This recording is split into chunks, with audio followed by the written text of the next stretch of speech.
અને હાલ શું પૂરો કચ્છ પોલીસ કાર્યવાહી કરી રહી છે?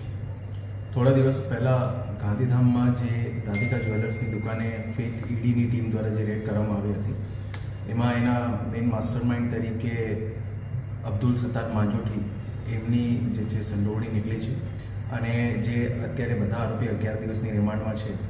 આમાં ગઈકાલે એવું પણ એક ઘટસ્ફોટ થયો કે જે અબ્દુલ સત્તાર માંજોઠી છે એ આમ આદમી પાર્ટીના કાર્યકર છે અને અલગ અલગ ટાઈમમાં એ પાર્ટીના જે નાના મોટા કાર્યક્રમો હોય એમાં જે એમની ગેરકાયદેસર પ્રવૃત્તિઓ હતી એમનાથી જે પૈસાનું ઉપજ થતી હતી એના પાર્ટીની પ્રવૃત્તિઓમાં ઉપયોગ લેવામાં આવ્યો છે. અબ્દુલ સત્તાર માંજોઠી જે છે એમની જૂની ક્રિમિનલ હિસ્ટ્રી પણ છે, જેમાં જામનગર અને ભુજમાં એમના વિરુદ્ધમાં 302 અને 307 આઈપીસીની કલમો હેઠળ ગુના નોંધાયેલા છે. અને થોડા મહિનાઓ પહેલાં એમની ભુજ સર્કિટ હાઉસ ખાતે જે આમ આદમી પાર્ટીના આગેવાન છે ગોપાલ ઇટાલિયા અને મનોજ સોરઠિયા એમની સાથે મીટિંગ પણ થઈ હતી.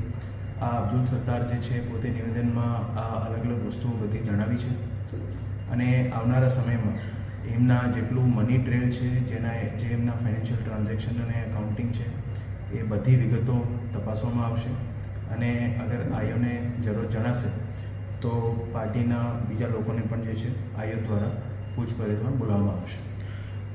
સર, અત્યારે પોલીસ કઈ દિશામાં તપાસ કરી રહી છે? આ સમગ્ર મામલે ક્યાંક ને ક્યાંક એક સીસીટીવી ફૂટેજ પણ સામે આવ્યા છે. એમાં જે ઓવરઓલ પોલીસની જે તપાસ ચાલી રહી છે આરોપીઓ બાબતમાં, એમાં તપાસમાં બીજી વિગત પણ ખુલી છે કે જ્યારે આ આખી રેડ ચાલતી હતી એ લોકોની નકલી રેડ, ત્યારે જે અબ્દુલ સત્તાર છે આ મેઇન દુકાનને બહાર સતત એમનું મૂવમેન્ટ ચાલતું હતું અને રેડની મોનિટરિંગ પણ ચાલતી હતી અને ઓવરઓલ જે બધા લોકો અલગ અલગ જગ્યાએ જે આવી વસ્તુઓને ઓવરઓલ પ્લાનિંગ જે કરી છે એ બધી વિગતો બાબતમાં પોલીસ દ્વારા તપાસ અત્યારે ચાલુ છે. સર, આપે કહ્યું કે આમ આદમી પાર્ટીના બે મોટા નેતા સાથે એમની બેઠક ભુજ સર્કિટ હાઉસ ખાતે થઈ હતી અને આ પૈસા છે તે પાર્ટીના ઉપયોગમાં લેવાયા હતા. તો ક્યાંક ને ક્યાંક હાલ પોલીસ છે તે આમ આદમી પાર્ટીના બંને જે ગોપાલ ઇટાલિયા અને મનોજ સોરઠિયાની પૂછપરછ કરી શકે? એમાં જે હું આપને જણાવ્યું છે કે એમની મની ટ્રેલ બાબતમાં પોલીસ દ્વારા તપાસ કરવામાં આવશે અને આયોને જરૂર જણાશે તો એ બાબતમાં પણ જે છે પોલીસ દ્વારા પૂછપરછ કરવામાં આવશે. ટ્રોલ કરતા હોય એવી રીતે ટ્વીટ કરીને ગઈકાલે જે આમ આદમી પાર્ટી ઉપર આક્ષેપ કર્યા હતા કે આમ આદમી પાર્ટીના મારા સહિતના લોકો સાથે જે આરોપી છે એમના ફોટો એમણે પોસ્ટ કર્યા હતા. ગૃહમંત્રી તરીકે એક જવાબદારી બનતી હોય છે રાજ્ય સંભાળવાની. તમે નકલી ઈડી, નકલી સીબીઆઈ, નકલી પીએમઓ, નકલી સીએમઓ, નકલી કલેક્ટરો, નકલી ડેપ્યુટી કલેક્ટરો, આઈએએસ, નકલી આઈપીએસ, નકલી કચેરીઓ, નકલી અદાલત, નકલી જજ બને છે ત્યારે તમે શું કરો છો?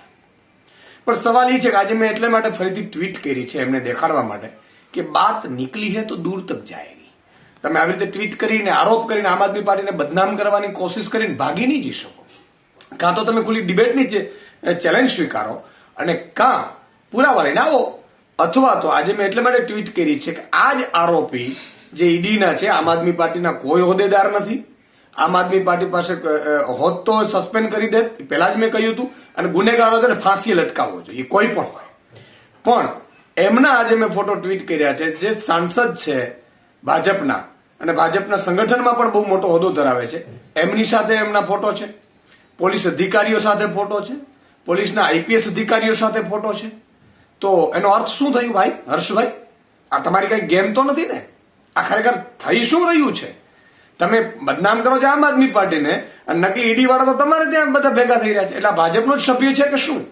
ભાજપે આનો ખુલાસો કરવો જોઈએ. ભાજપને દર વખતે અત્યારે માની લો કે બળાત્કારીઓ પકડાય છે તો ભાજપ સાથે પકડાય છે, ટોલ નાકા વાળા ભાજપ, નકલી વાળા ભાજપ વાળા હોય છે, પોંજી સ્કીમ વાળા ભાજપ વાળા હોય છે. એટલે તમને એમ થયું કે આ બધા બદનામ ભાજપ જ થઈ રહ્યું છે, ચાલો ખોટો એક આરોપ કરી દઈએ આમ આદમી પાર્ટી પર. એવું તો નથી ને? આ બહુ ખોટી બાબત છે.